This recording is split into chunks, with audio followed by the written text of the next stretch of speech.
जय हिंद दोस्तों, नमस्कार। मैं लेकर आ गया हूँ बीएसएफ आरओआरएम के लिए फिजिक्स के टॉप 15 क्वेश्चन, वो भी विमी विश्लेषण से।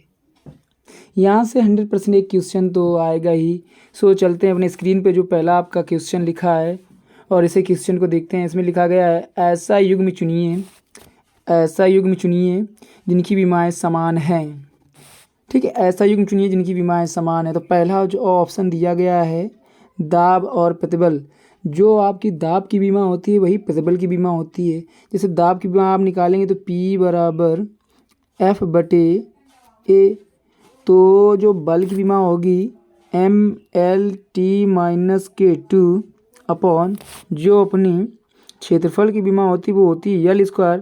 तो अपनी जो दाब की विमा बनेगी जाकर ML-K1T-K2। जितनी ये दाब की होगी उतनी ही प्रतिबल की होती है। प्रतिबल यानी बल बटे क्षेत्रफल। ठीक, तो दाब और प्रतिबल के तो समान है। अब इसके आगे हम नेक्स्ट ऑप्शन देखते हैं। ऑप्शन नंबर बी लिखा है संवेग और आवेग। जितनी आपकी संवेग की विमा होगी, जितना आपका संवेग की विमा होगी यानी कि MLT-1 उतनी ही आपकी आवेग की विमा होती है। जैसे कि आप निकाल के देखेंगे P बराबर mv। m मतलब अपना द्रव्यमान जिसकी विमा m होगी, वेग v मतलब वेग जिसकी विमा LT-1 होगी, तो MLT-1। अब हम यदि आवेग की विमा निकालना चाहें तो I बराबर F इंटू डेल्टा टी होती है। F इंटू डेल्टा टी होता है इसका सूत्र। तो F यानी कि MLT-K2, इसके बाद समय की विमा T, जब गुणा कराएंगे तो MLT -2 में +1 जोड़ेंगे तो -1 आएगा, -1। तो देखो MLT-K1 ये और MLT-K1 ये, यानी कि संवेग की भी विमा समान है। अब चलते हैं ऑप्शन नंबर 3 में जो कि लिखा है बल आघूर्ण और ऊर्जा की विमा। तो सबसे पहले हम पकड़ते हैं ऊर्जा को। तो ऊर्जा की जब विमा निकालेंगे जो कि ऊर्जा कार्य के बराबर हम करेंगे। ऊर्जा की विमा कार्य के बराबर होती है और कार्य की जो विमा होती है वो ML/T-K2 होती है। अब बल आघूर्ण यानी बल आघूर्ण का सूत्र हमने पढ़ा टाउ बराबर PE sin थीटा। ठीक, बल आघूर्ण का PE sin थीटा। जो P होता है ये अपना विद्युत द्विध्रुव होता है, विद्युत द्विध्रुव आघूर्ण होता है। E अपने विद्युत क्षेत्र की तीव्रता होती है। फिर इनको जब लगाओगे तो सेम सूत्र बनेगा जिसकी विमा ML/T-K2 आएगी, यानी कि बल आघूर्ण और ऊर्जा की भी विमा समान है। अब इसके बाद ऑप्शन नंबर डी बचता है, उसमें लिखा है उपरोक्त सभी। तो यानी कि हमारा ऑप्शन नंबर डी आएगा, उपरोक्त सभी। इसमें आपके टोटल क्वेश्चन 6 बन चुके हैं और 6 विमाएँ आपको याद हो चुकी होंगी। इसके बाद हम चलते हैं नेक्स्ट क्वेश्चन नंबर 2 पर। क्वेश्चन नंबर 2 दिया गया है जिसमें लिखा है यदि किसी भौतिक राशि की विमाएँ m⁴A, l⁴B, t⁴C से सूचित की गई हो तो यह ऑप्शन नंबर ए दिया गया है दाब होगी यदि A बराबर 1, B बराबर -1, C बराबर -2। तो हमें पहले दाब की विमा के बारे में जानकारी होनी चाहिए। तो हमें पता है दाब बराबर होता है बल बटे क्षेत्रफल। हम पहले बल की विमा निकालेंगे ML/T-K2 बटे क्षेत्रफल यानी कि L²। जब ऊपर जाएगा तो बनेगा ML-K1 T-K2। तो देखिए m के पावर 1 था तो m की विमा m का घात 1 आई, l के पावर -1 था तो l की -1 आई और t की पावर -2 था तो ये -2 आई। यानी कि ऐसा ऑप्शन नंबर 1 में है जो कि अपना ऑप्शन नंबर ए सही है। अब इसमें आपको ऑप्शन नंबर बी में भी देखना पड़ेगा। तो बी में लिखा है वेग, जो कि वेग अपना होता है वेग बराबर विस्थापन बटे समयांतराल। ठीक, वेग बराबर विस्थापन बटे समयांतराल। विस्थापन की जो विमा होगी वो L होती है, समय की होती है T। तो LT-K1 L यानी m की यहाँ पर 0 होनी चाहिए, लेकिन यहाँ पर m की जगह 1 लिखा है। m की घात a थी ना, तो a के बराबर 1 लिखा है, जो कि अपना सरासर गलत है। ठीक, त्वरण की जो विमा होती है LT - K2 होती है। यहाँ पर ये m में 1 दिया है, जो कि गलत है। अब बल की विमा होती है MLT - K2, m की पावर 1 होना चाहिए, लेकिन यहाँ पर m जो है तो 1 घात 0 लगाए है, ये भी गलत है। यानी कि हमारा ऑप्शन नंबर ए बिल्कुल राइट है। अब चलते हैं हम क्वेश्चन नंबर 3 पर। जो क्वेश्चन नंबर 3 है उसमें लिखा है आवेश की विमा होगी। हमें पता है जो आवेश होता है तो उसका सूत्र होता है Q बराबर IT। I मतलब धारा, जो धारा की विमा होती है वो A होती है, और जो टाइम की विमा होती है समय की वो होती है T। तो बनेगा AT, इसे हम लिख सकते हैं TA। ऐसा हमें ऑप्शन नंबर केवल D में दिख रहा है। तो अपना ऑप्शन जो आएगा तीसरे का वो आएगा D नंबर। अब चलते हैं क्वेश्चन नंबर 4 में।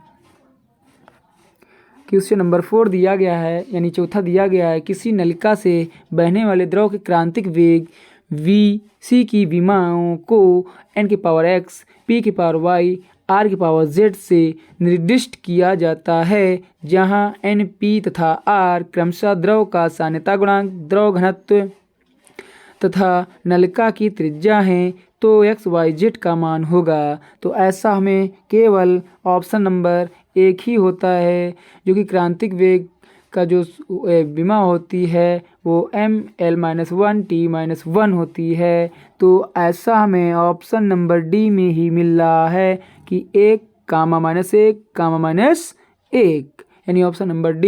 यानी इसको हम सान्यता वेग भी बोल सकते हैं। जो सान्यता वेग जो क्रांतिक वेग होता है उसकी विमा ML-1T-1 होती है। तो ऑप्शन नंबर D होना चाहिए। चलते हैं हम नेक्स्ट क्वेश्चन में। लिखा गया है 5वां, विकिरण तीव्रता की विमा है। तो इसका केवल ऑप्शन नंबर MT-3 होना चाहिए, जो कि ऑप्शन नंबर 3 में मिल गया। ऑप्शन नंबर 5 का B मिल गया है, जो कि इसमें लिखा है m की पावर -1, m की पावर 1, l की पावर 0, T-3। यही अपना ऑप्शन सही है। चलते हैं नेक्स्ट क्वेश्चन पर।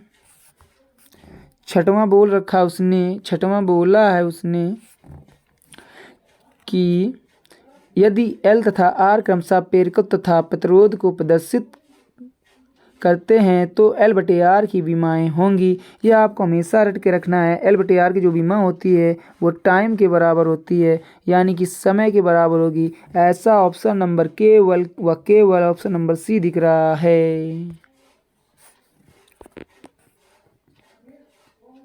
ठीक,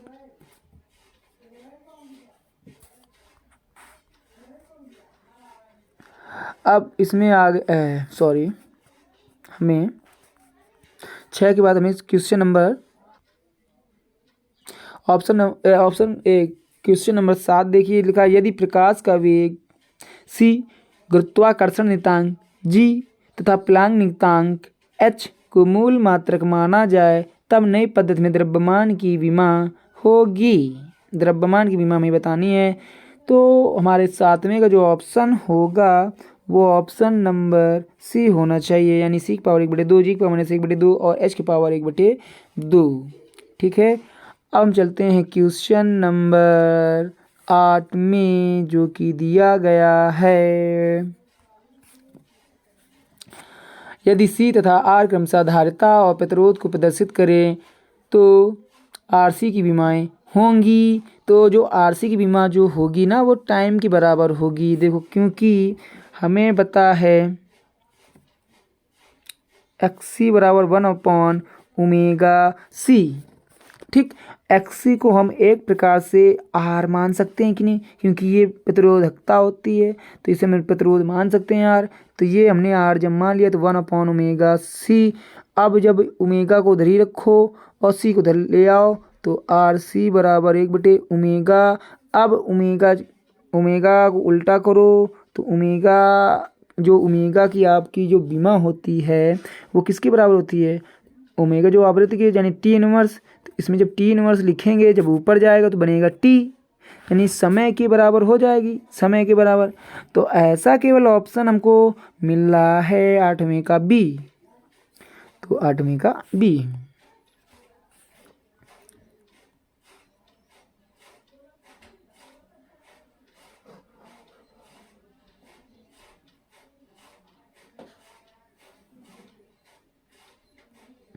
अब क्वेश्चन नंबर 9 में हमें याद रखना पड़ेगा, जब सी स्क्वायर एल आर होता है तो इसकी विमा हमेशा टाइम के पावर 3 होनी चाहिए, जो कि ऑप्शन नंबर बी है।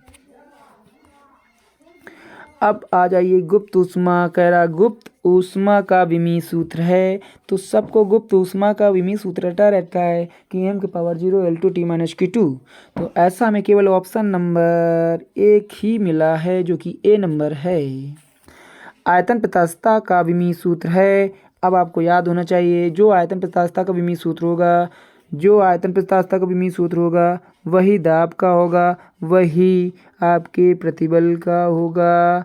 ठीक, तो दाब की जो विमा होती है आपको पता है ml-1 t-2 होती है, यही अपनी आयतन प्रत्यास्थता गुणांक की विमा होगी, यानी कि ऑप्शन नंबर डी। अब जो क्वेश्चन नंबर 12 आ रहा है मोस्ट से मोस्ट इम्पोर्टेंट है, बहुत बार आ चुका है, हाँ बहुत बारंबार पूछा जा चुका है, जिसकी विमा सबको रटी होती है, क्योंकि आपने इसमें देखा होगा। इसमें MP PAT 1996, 99, 2010, CPMT 1997, 2000, AFMC 1999, UPCET 1999, AIIMS ठीक 2000, RPET 2001, PBPMT 2002-3 में आया है, BCECE 2003 में आया है और 5 में आया है, CBSE PMT में भी आया है, KCET में आया है, उड़ीसा जेई में आया है, केरला PMT में आया है। यानी कि जो हमारा क्वेश्चन नंबर 12 है सार्वत्रिक गुरुत्वाकर्षण नियतांक की विमा जो पूछ रहा है मोस्ट इम्पोर्टेंट है, इसे आप इम्पोर्टेंट लगा लें। जो इसकी विमा आपको रट के रखनी पड़ेगी, जो कि होती है m⁻⁻1 L3 T-K2। Option number B बिल्कुल सही है। अब क्वेश्चन नंबर हम 13 में चलते हैं। क्वेश्चन नंबर हम 13 में चलते हैं। यदि ऊर्जा E, वेग v तथा समय t को मूल राशियां माना जाए तो पृष्ठ तनाव का विमी सूत्र होगा। तो हमें पृष्ठ तनाव का विमी सूत्र निकालना है, तो आपको केवल एक ही ऑप्शन दिख रहा होगा EV-2T-K2। ऐसा हमें ऑप्शन नंबर केवल बी मिल रहा है, यही अपना ऑप्शन सही है। चलते हैं क्वेश्चन नंबर 14 में, कह रहा शक्ति की विमाएँ हैं। अब शक्ति की पूछ रहा, सबको पता है शक्ति की विमा क्या होती है, ml2T-3। ऐसा हमें केवल एक ही ऑप्शन मिल रहा है, जो कि ऑप्शन नंबर ए है। ये शक्ति की जो विमा इसमें पूछी गई, ये एयरफोर्स में भी पूछी जा चुकी है, कोस्ट गार्ड में भी पूछी जा चुकी है और नेवी में भी पूछी जा चुकी है। यदि आपको निकालना भी है तो P बराबर होता है सूत्र W/T। W यानी कि कार की विमा होती है, जो ML कार की यदि आपको विमा निकालनी है तो पहले आपको सूत्र लिख लेना होना चाहिए P बराबर W/T। यदि आपको W की विमा नहीं पता है तो W बराबर क्या होता है FS/T। ठीक, जो आपका बल होता है उसकी होती है विमा ml-K2 यस यानी कि अपनी दूरी, जिसकी विमा हो जाएगी L बटे टाइम यानी कि T। जब ये बनेगा ml² और ऊपर एक T जाएगा तो ml² -T जो कि अपना ऑप्शन नंबर केवल ए दिख रहा है, यानी कि ऑप्शन नंबर ए सही है। लास्ट क्वेश्चन नंबर 15, इसको हम बताएंगे और 16 नंबर का आपको आंसर देना ही पड़ेगा कमेंट बॉक्स में। निम्नलिखित इकाइयों में से कौन सी इकाई ml²/Q² को प्रदर्शित करती है, जहां पर Q वैद्युत आवेश को प्रदर्शित करता है। तो केवल और केवल हमें अपना एक ही दिख रहा है ऑप्शन, जो कि हेनरी है।